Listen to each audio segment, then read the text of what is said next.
The year is 1882. Nikola Tesla is 26 years old, and he is exhausted. He lies in bed in a small room in Budapest. The air is still, the lamps are out, his mind, though, racing. He's been chasing something that no one else could see. The idea of an alternating current motor, a machine that could change the world. But every diagram, every attempt, every thought collapsed into impossibility. The problem seemed unsolvable. But on this night, something shifts. He's not asleep, he's not awake. He is somewhere in between. And in this stillness, something flashes in his mind. Not a thought, not a theory. A picture, clear, precise, alive. A spinning magnetic field, coils, currents, a dance of invisible forces perfectly timed. He doesn't just see it, he hears it, feels it, understands it as if he's always known it. Tesla sits up in bed, his eyes wide. He grabs his notebook, not to sketch ideas, but to record a machine that already exists in his mind. Not a rough draft, not a concept, a complete invention. He later said, "In an instant, I saw it all. The rotating magnetic field, the motor that would run on alternating current. The idea came like a flash of lightning, and in that moment, I knew it was right." And he was right. What he saw that night became one of the most important inventions in human history. The foundation of modern electricity, the foundation of human society, the induction motor. Just imagine life without electricity. The world you know today would not exist without one single individual. But here's the mystery. Tesla didn't figure it out. He didn't build toward it. He received a pre-made image of the induction motor, as if the knowledge wasn't created in that moment, but remembered, downloaded. In this video, we're exploring where that kind of inner knowing comes from, and how you can access it too. But to understand how that's possible, we need to go back in time. Back to ancient India, to a boy named Ashtavakra. From the moment he was born, people could see something was different about him. His body was bent and deformed in 8 different places. Because of how he looked, people treated him like he was cursed or weak. Even his own father, a respected scholar, felt ashamed of his appearance. But what no one realized at first was that Ashtavakra wasn't just an unusual child. From a young age, he began speaking about deep spiritual truths, things most people spend decades trying to understand. He talked about the soul, about consciousness, and about how we are not the body or the mind, but something beyond both. He never had formal training. He didn't study in a school or follow a guru. He just knew. By the time he was 12, Ashtavakra was no longer ignored. People didn't understand how a child could know what even seasoned scholars couldn't explain. But he didn't care about proving anything until one day something changed. He heard that the royal court was hosting a public debate. The king himself would be there, and so would the most feared scholar in the land, Bandi. Bandi had defeated everyone who challenged him. And worst of all, he had once humiliated Ashtavakra's father. So the boy with the twisted body stood up and said, "I will face him." His family begged him not to go. But Ashtavakra was calm. He didn't carry fear, he carried something else. When Ashtavakra entered the king's hall, laughter broke out almost immediately. A boy, crooked and limping, was this a joke? The king frowned. Even Bandi smirked. But Ashtavakra said nothing. He walked to the center of the room, turned slowly, and spoke just once. "You laugh because you see only flesh. But if you truly understood what wisdom is, you would be the one bowed before me."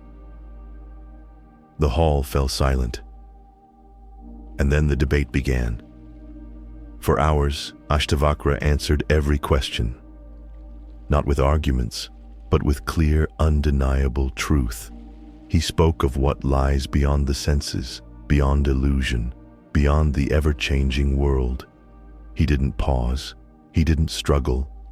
The words came out like he had said them 1,000 times before. By the time the sun set, Bandi had fallen silent. There was nothing left to say.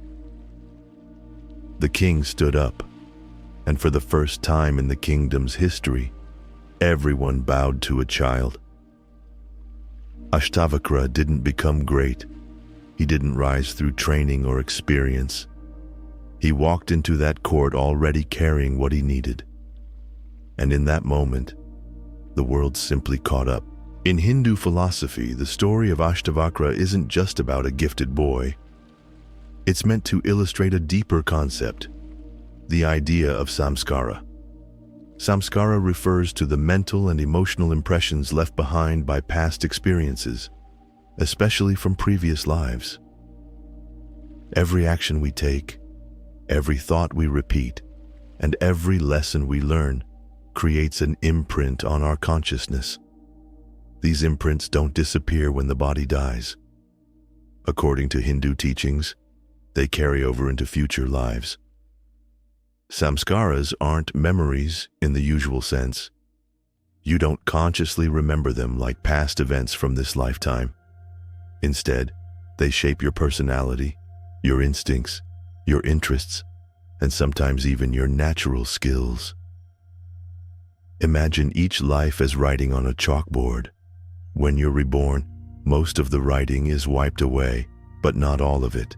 Some marks remain faintly in the background. Those marks are samskaras. They're the reason why some people are born with a strong pull toward music, science, or art.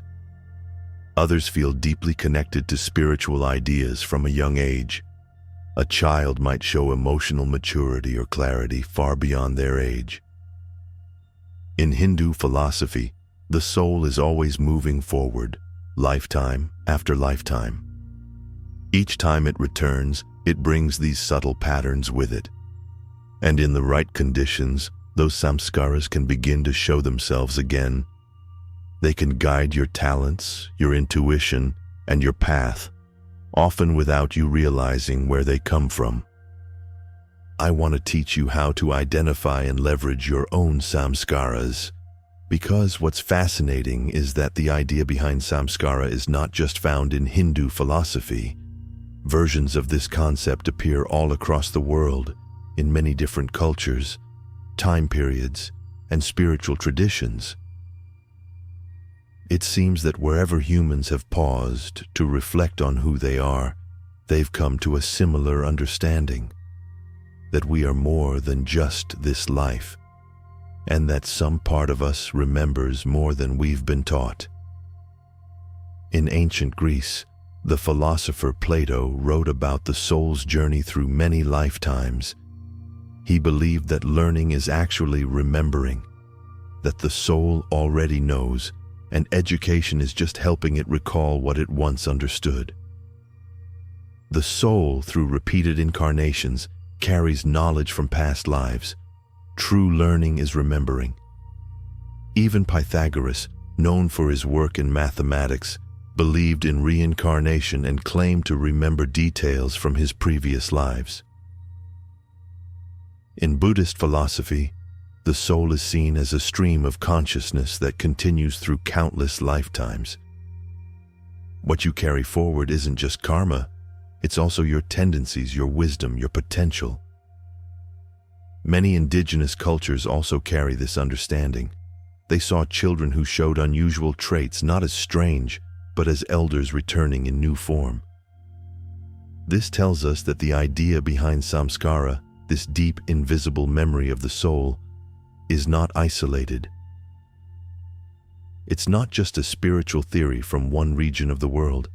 It's a pattern. a truth that keeps showing up across geography, language, and time. And when so many different cultures say the same thing, that we carry something with us from life to life, we have to pause and ask, what is it they were all seeing? And why is modern science the only one not looking? Science today often focuses only on what can be measured, but not everything real is measurable. Not everything true fits in a lab. And when human beings across thousands of years, across continents, civilizations, and belief systems, all describe the same thing, maybe it's time to listen, because the signs are obvious. If samskara is real, then we would expect to see people who seem to remember things far too early, people whose lives aren't shaped by their environment alone, but by something they came here already carrying. And in fact, we do see this, not just in spiritual traditions, but in the lives of people who change the world. Charles Darwin, the father of evolutionary biology, showed an obsession with collecting insects, fossils, and animal specimens as a young child. He wasn't copying anyone. No one told him to do it. He simply felt compelled, as if something in him already knew that the natural world was trying to say something. By the time he was 10, Darwin had his own lab. By 12, he was dissecting animals and recording observations like a trained scientist. This wasn't just curiosity. It looked like a mission he was born into, one that required him to pick up where he left off. The same is true for Steve Jobs. Steve wasn't a typical tech nerd. He was something else. As a teenager, he would sit in silence for hours, reading spiritual texts and studying Eastern philosophy. At the same time, he was building circuit boards in his garage. Two paths, technology and consciousness, merged in one person. He later said, "Your time is limited, so don't waste it living someone else's life. Listen to your inner voice." That inner voice, he followed it relentlessly, and it led to some of the most revolutionary inventions of our time. Jobs didn't stumble into innovation. He had a sense of vision early on, something that felt bigger than this life. He often credited intuition, not logic, for his ideas. He described it as remembering what needed to be built, not inventing it from scratch. And then there's Leonardo da Vinci. As a child, he could draw with precision no one taught him. He designed machines decades ahead of his time. He seemed to grasp engineering, anatomy, and art all at once, like someone who had studied them before. People say he was a genius, but maybe the better word is rememberer. These people didn't just learn their paths. They followed something already within them, a pull, a knowing, an unfinished thread from another life continuing forward through them. Not everyone notices it, but those who do often change the world. So what about you? If samskara is real, if your soul is carrying memories, gifts, and unfinished work from other lives, then how can you begin to uncover it? How do you find out what you've come here to do?